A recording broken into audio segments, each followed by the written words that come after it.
Versículo número 5. Ocupa nuestra atención el estudio del Sermón del Monte. Como ya he dicho en domingos anteriores, este sermón está contenido en el capítulo 5, 6 y 7 de Mateo.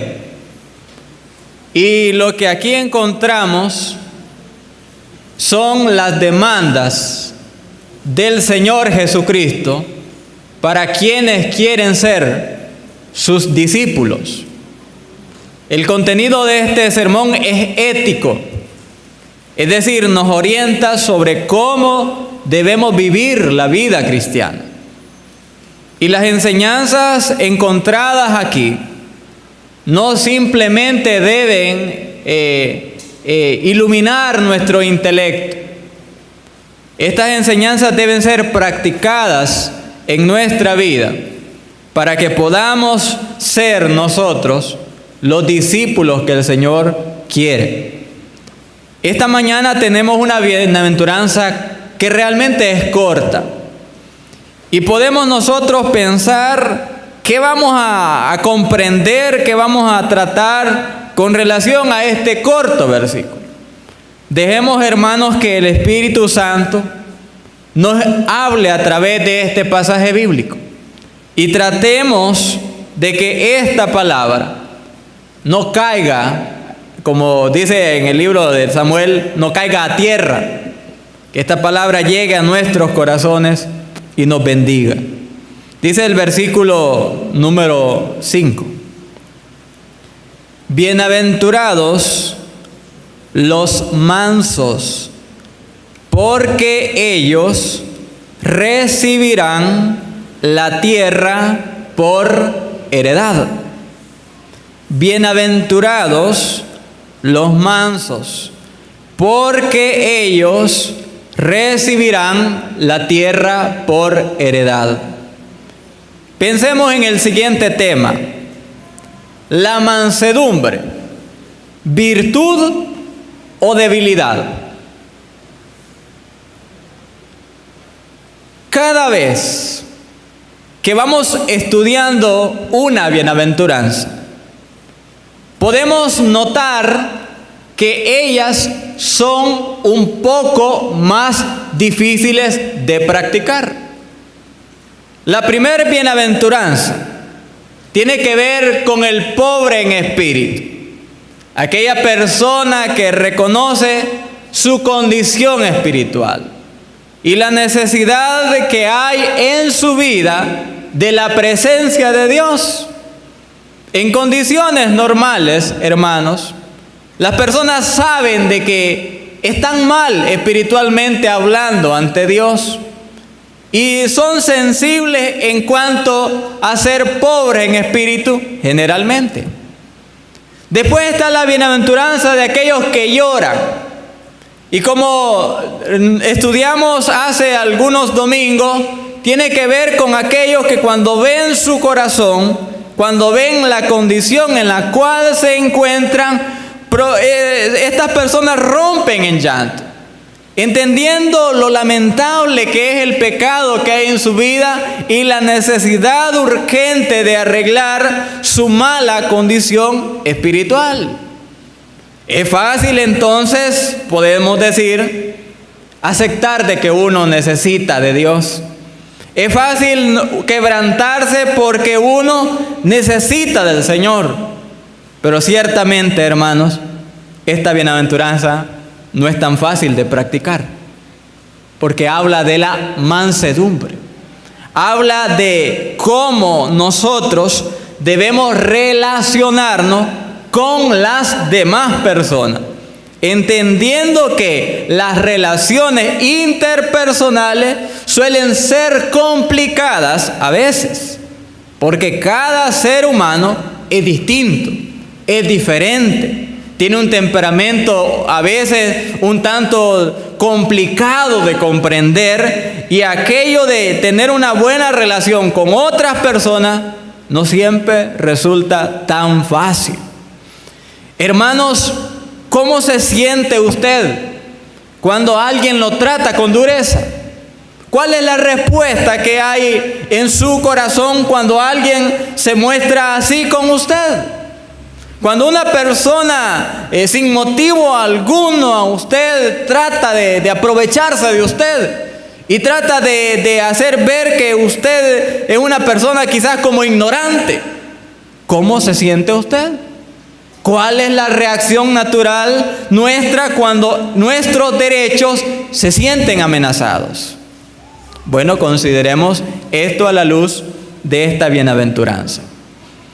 Obviamente, hermanos, si vamos a entender esta bienaventuranza, debemos definir los términos claves que se encuentran en ella. Y aquí está el primer término, el término manso. Este es una palabra, hermanos, la palabra que se usa en el idioma griego para manso significa suave, significa humilde, significa dócil. Pensemos en esas tres palabritas. Manso significa suave, humilde, dócil. Usted sabe de antemano que tales virtudes son un tanto difíciles en la vida. Ser suave, ser humilde, ser dócil. La palabra tiene una connotación por medio de lo siguiente.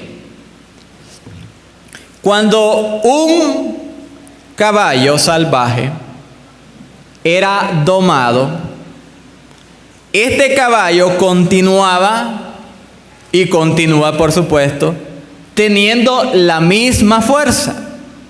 La diferencia es que ahora su fuerza está bajo control, ha sido domado.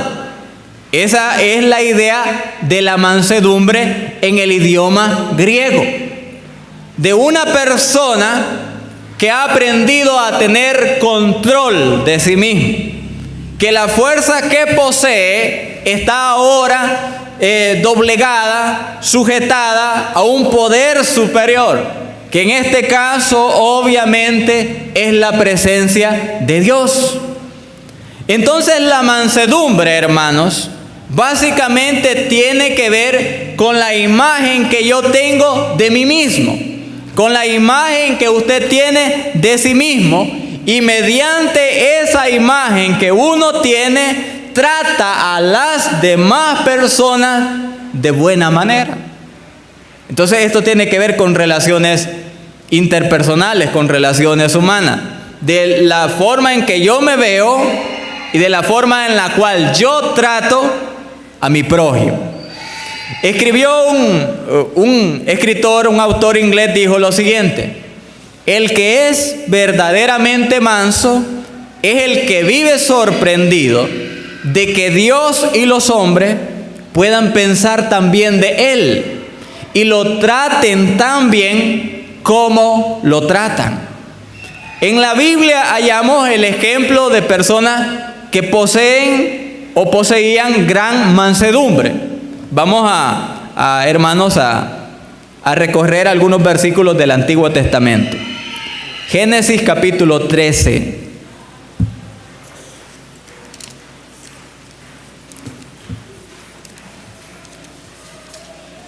Este pasaje tiene como título, no vamos a leer todo el pasaje, solo vamos a tenerlo acá como referencia.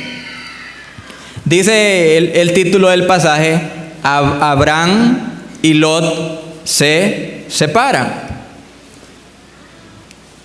Los ganados de ambos, de Abraham y Lot, habían aumentado al punto de que la tierra en la cual estaban ya no era suficiente para pastarlos, para alimentarlos. Entonces se dispuso de que no hubiera contienda entre Abraham y Lot. Y Abraham le propuso a Lot que se separaran. Eso es lo que el pasaje enseña. Abraham, hermanos, tenía todo derecho de elegir primero la tierra para sus ganados. porque él era el tío de Lot. Porque quien gozaba de la bendición de Dios, quien era el escogido de Dios, era él. Pero ¿qué hizo este hombre manso? Le dio la oportunidad a Lot para que él escogiera la tierra. Y obviamente Lot era alguien aprovechado y escogió para sí la mejor tierra. ¿Cuál fue la reacción de Abraham? Pues él, hermano, hizo aquello sin murmurar, sin enojarse, sin ninguna codicia, sin ninguna envidia. Un hombre manso, una persona mansa. Ahora consideremos también el caso de otro hombre manso. Vamos al libro de Números. En este caso, hermanos, la Biblia nos habla de este hombre manso y se llama Moisés.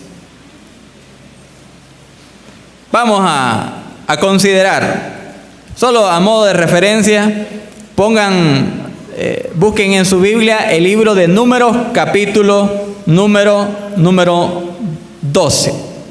Números, capítulo número 12. Aquí Moisés está teniendo dificultades, las cuales son provocadas por sus mismos hermanos, María y Aarón, que están murmurando sobre el liderazgo espiritual que Moisés tiene. Ellos, que debieran apoyarlo, están haciendo lo contrario. Y veamos qué dice la Biblia en Números 12, versículo 3.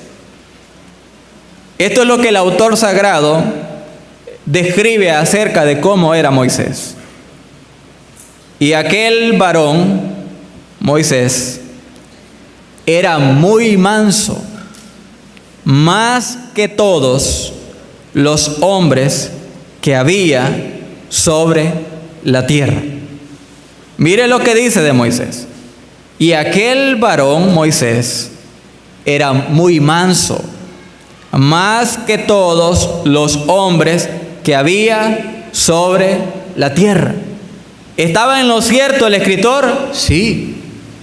Porque usted lee el pasaje bíblico y se da cuenta de que Moisés no confronta a sus dos hermanos. Encomienda el asunto a Dios y Dios es quien se encarga de tratar con María y con Aarón. Mansedumbre. Alguien que no está reclamando derechos. Alguien que no es beligerante. Alguien que no es agresivo. Alguien que no es violento. Alguien que se sujeta.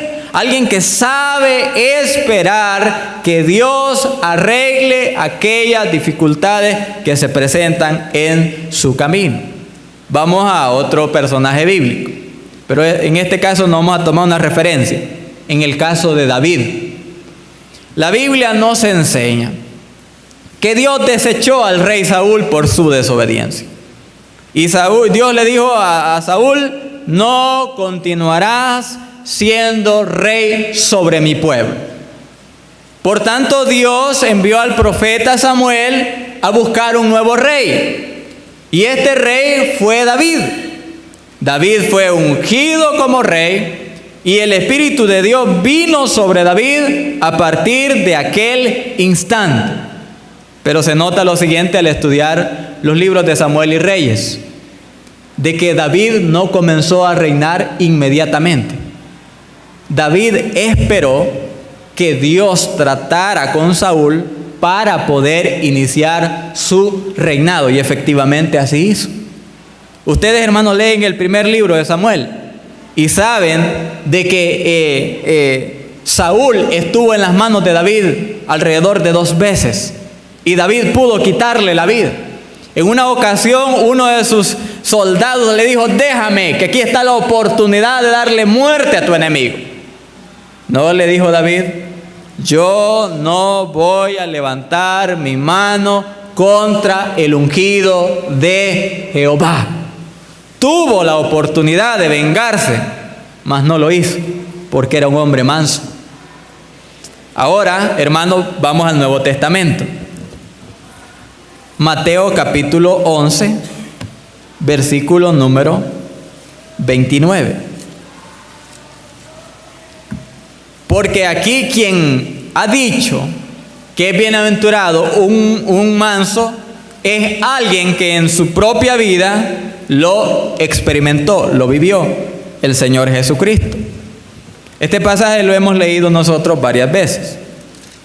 Jesús dijo acerca de sí mismo lo siguiente. Mateo 11, 29. Llevad mi yugo sobre vosotros y aprended de mí, que soy manso y humilde de corazón, y hallaréis descanso para vuestras almas. Aquí está nuestro más grande modelo, hermanos. Es el Señor. Y Él se describe a sí mismo como alguien manso, como alguien dócil, como alguien suave.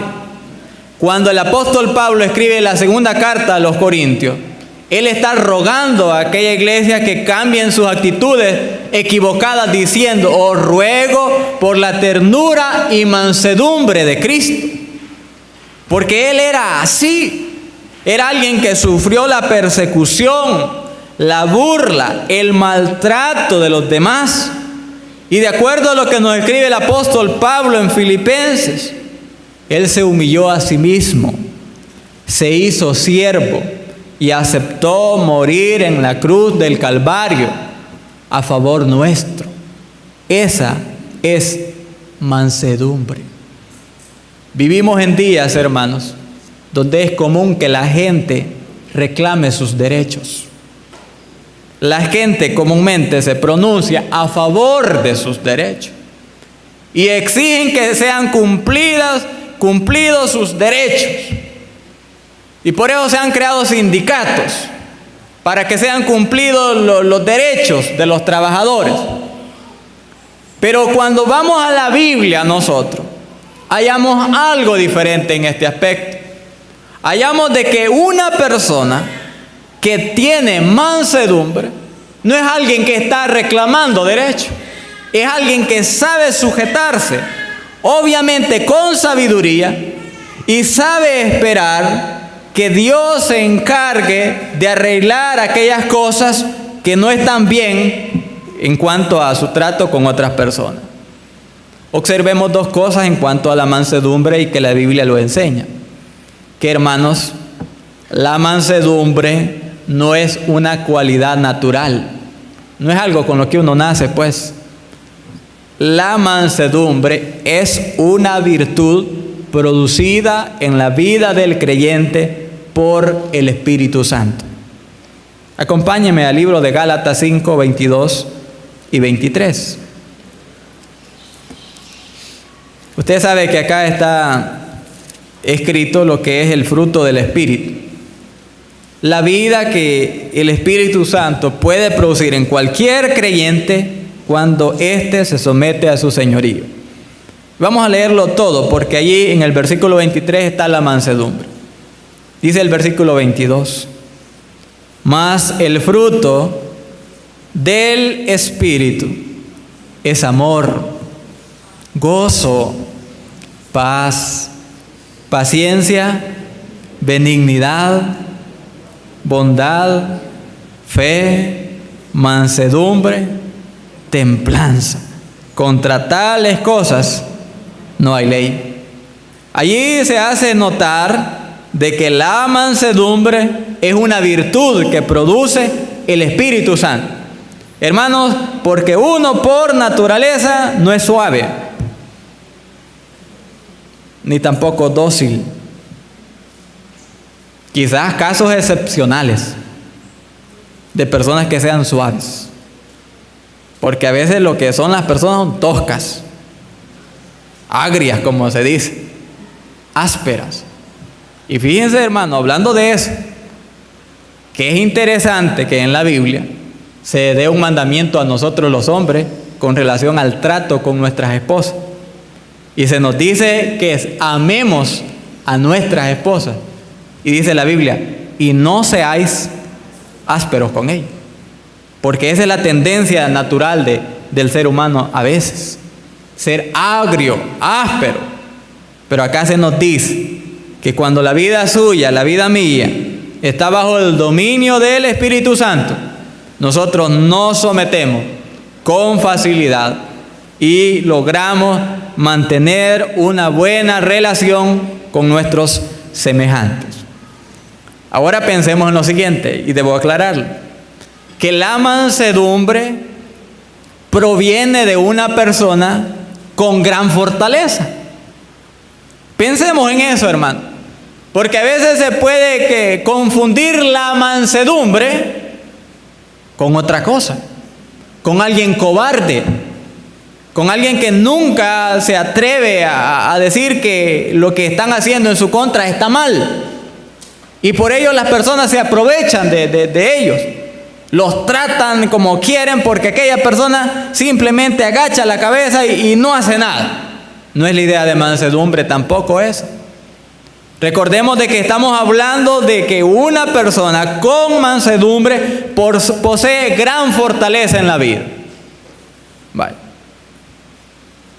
Cuando usted lo maltrata, ¿cuántos de ustedes responden con serenidad?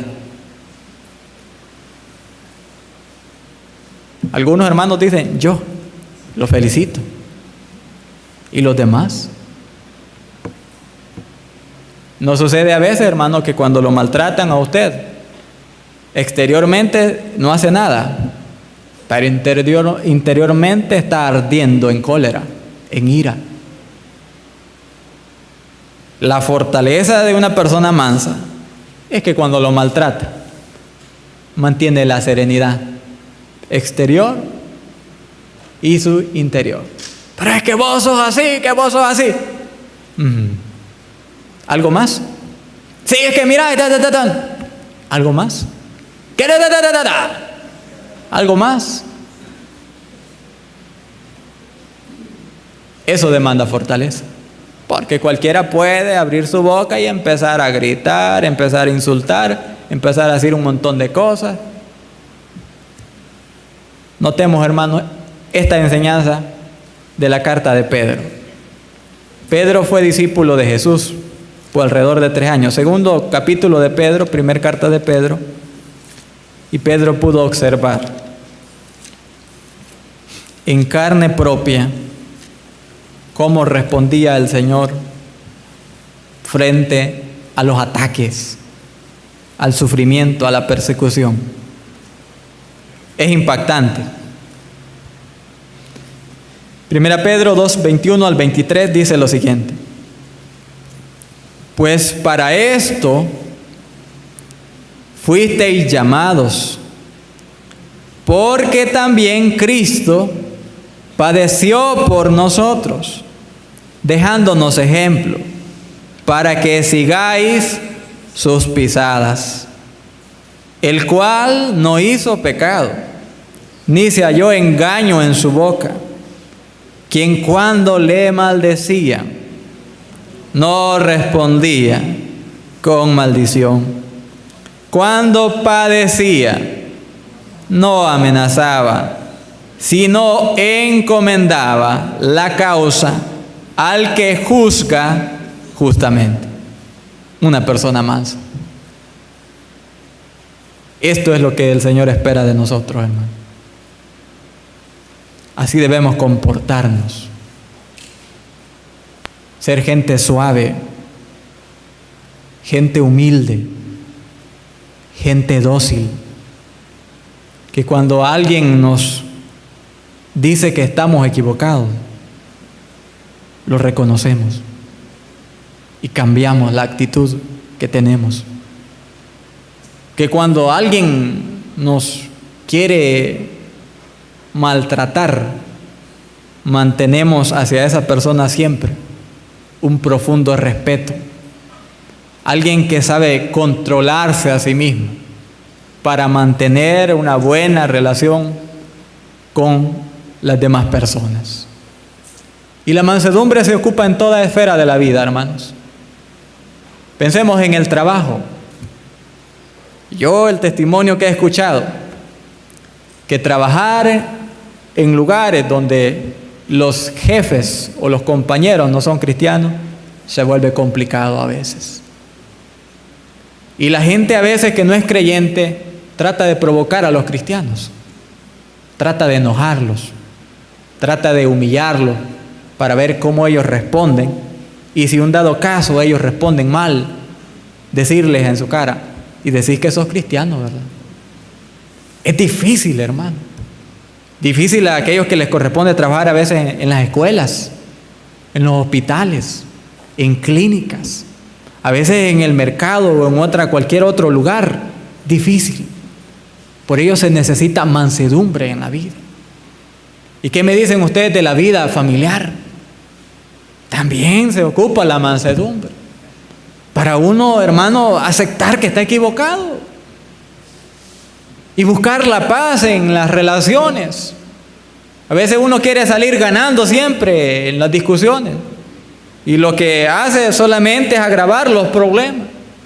No, a veces, hermano, conviene lo que dice el Señor en la carta a los Corintios: soportar el agravio, renunciar a sus derechos uno y entablar una buena relación familiar usando de la mansedumbre.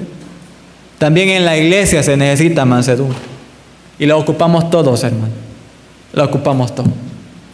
Aquí todos necesitamos mansedumbre. Que alguien nos corrige que algo no está bien, aceptarlo. Que alguien nos da una idea que no es la misma que nosotros, y es mejor tener la docilidad, la humildad suficiente para decirle: hermano, la idea suya es mejor que la mía, que se haga así como usted lo está sugiriendo. Regresando a Mateo. Cuando se estudia la Biblia, se tiene que tener un sumo cuidado para no hacer una mala interpretación de los pasajes bíblicos, hermanos. Hay un corito que dice que cada promesa del libro es mía. Bonito se escucha, pero no es cierto. No es cierto. Cada promesa de la Biblia no es cierto que es nuestra, hermano.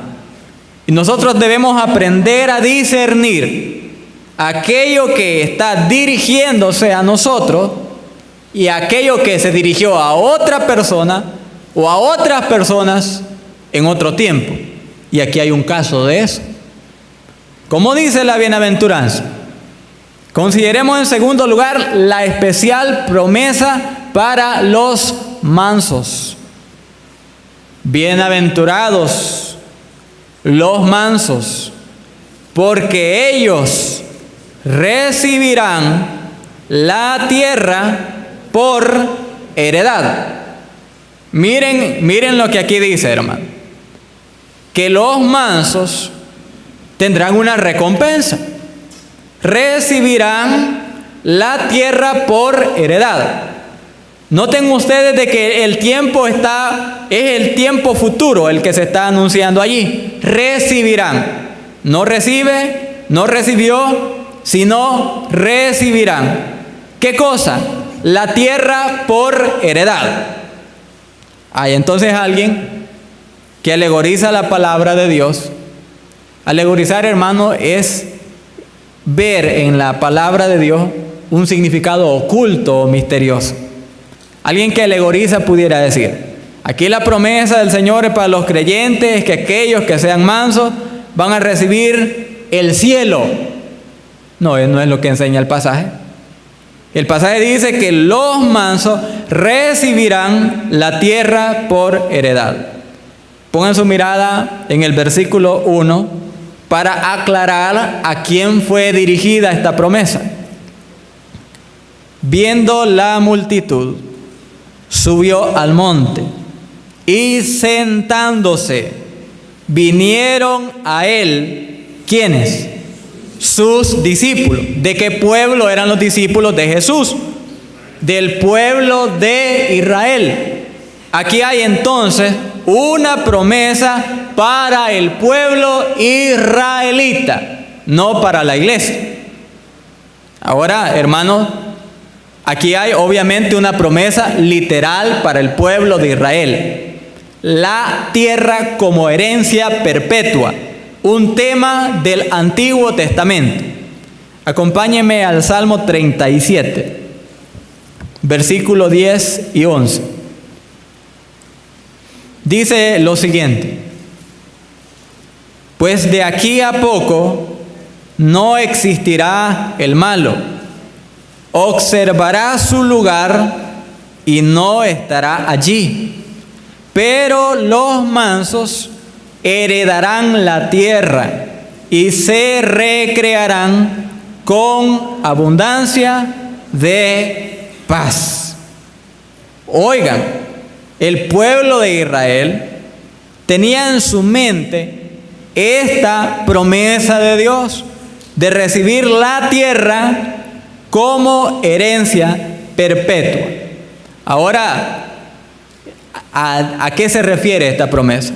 Hermanos, esta promesa se refiere al cumplimiento del pacto que Dios hizo con Abraham de darle a él y a sus descendientes una tierra, la tierra prometida. Vayan al libro de Génesis capítulo 13 conmigo.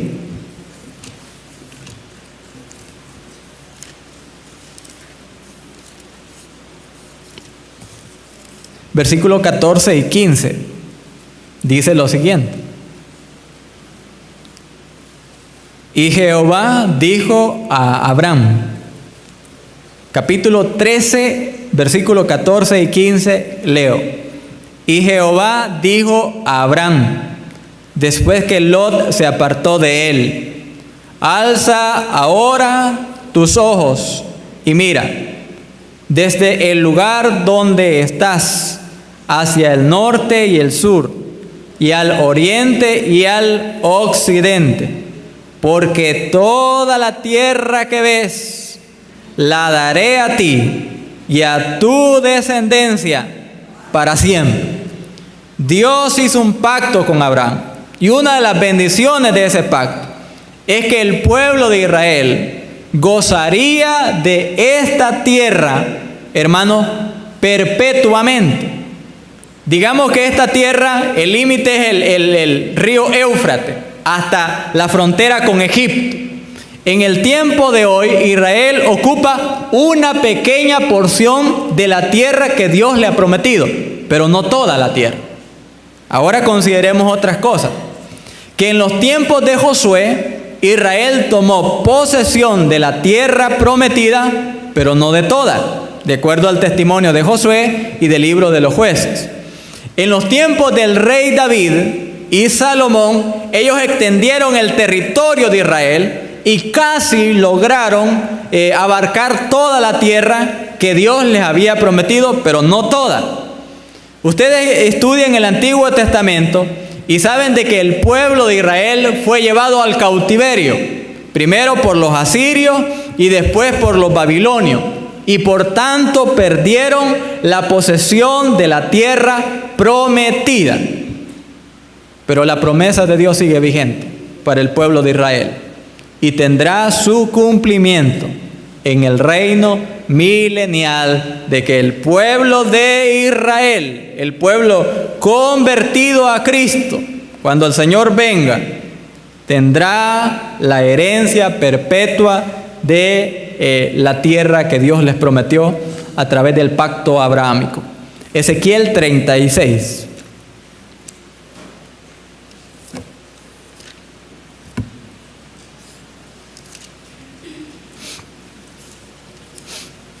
Versículo 26 al 28.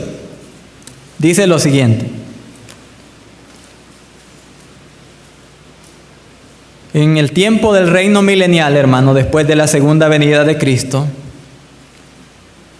un remanente de Israel se convertirá al Señor.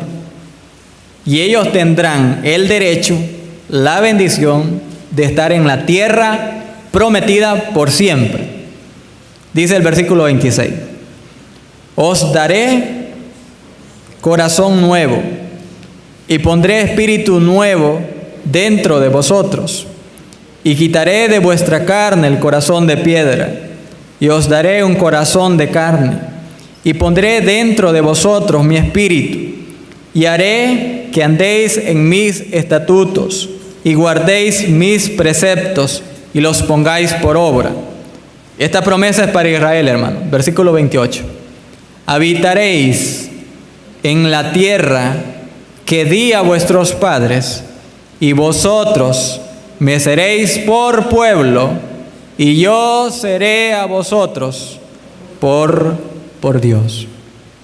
Dios, que es fiel a sus promesas, un día lo va a cumplir para con el pueblo de Israel, de que les dará esta tierra que ha prometido. Pero ahora, hermanos, yo tengo que rebatir la enseñanza falsa de los testigos de Jehová, que ellos dicen que esta tierra no va a ser destruida y que aquí van a vivir ellos, solo ellos, por supuesto. Eso no es lo que la Biblia enseña. Segunda carta de Pedro, capítulo número 3. Ya les indico el versículo.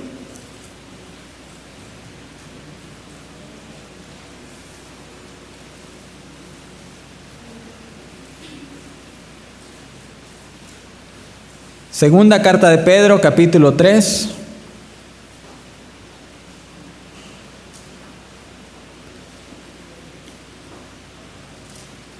Versículo 7 dice lo siguiente: pero los cielos y la tierra que existen ahora están reservados por la misma palabra, guardados para el fuego en el día del juicio y de la perdición de los hombres impíos. Versículo número 10. Pero el día del Señor vendrá como ladrón en la noche, en el cual los cielos pasarán con grande estruendo, y los elementos ardiendo serán deshechos, y la tierra y las obras que en ella hay serán quemadas. Cuando el Señor, hermanos, venga, bueno, este tiene cumplimiento al final del reino milenial. Esta tierra va a ser deshecha, y Dios va a crear cielos nuevos y tierra nueva, para que habiten en ese reino eterno todos aquellos que hayan puesto su confianza en el Señor Jesucristo como su Salvador personal.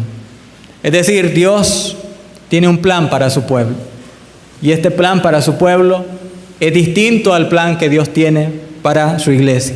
A nosotros Dios no nos ha prometido tierra, hermano.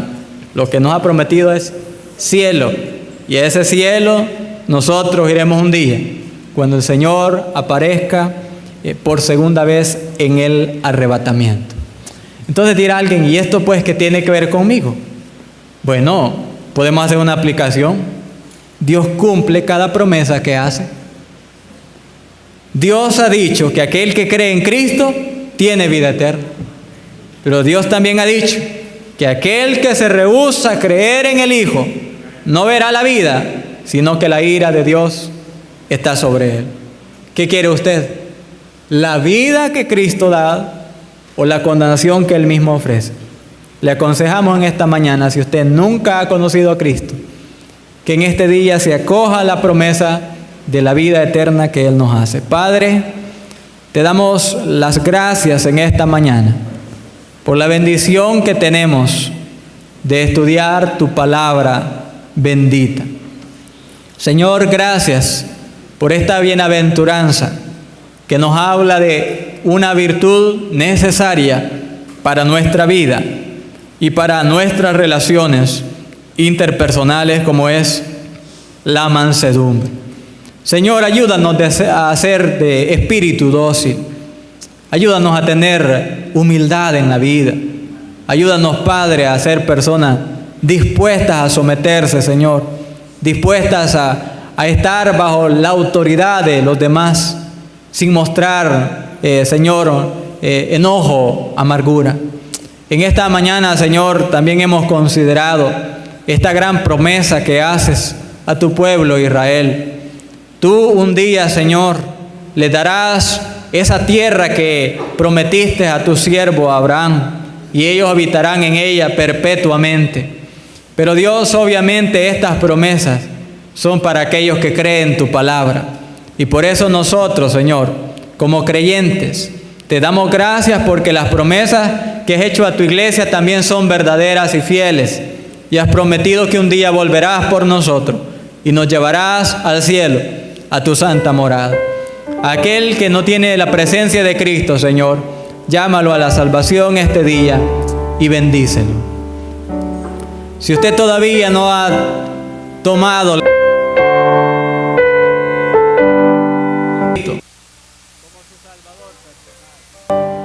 este es el día, esta es la oportunidad para usted, para que conozca a Cristo como su Salvador, como su Señor. Hay alguien entre nosotros que quiera someterse a Jesucristo como su Salvador personal, convertirse en alguien dócil para el llamamiento celestial y entregarle la vida al Señor. En esta mañana Él le invita a usted.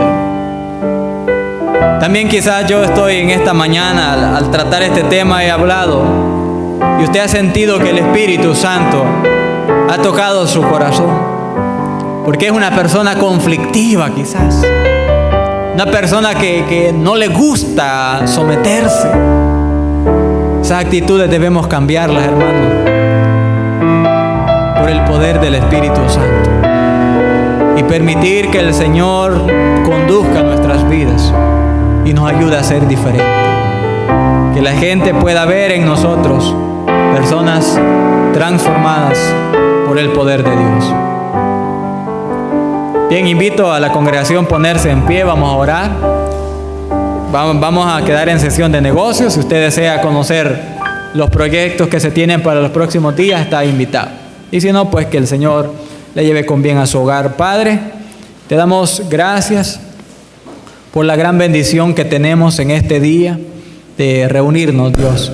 Gracias porque hemos podido alabar tu nombre, hemos podido saludar a nuestros hermanos y darte gracias por las bendiciones que has derramado sobre nuestras familias durante esta semana.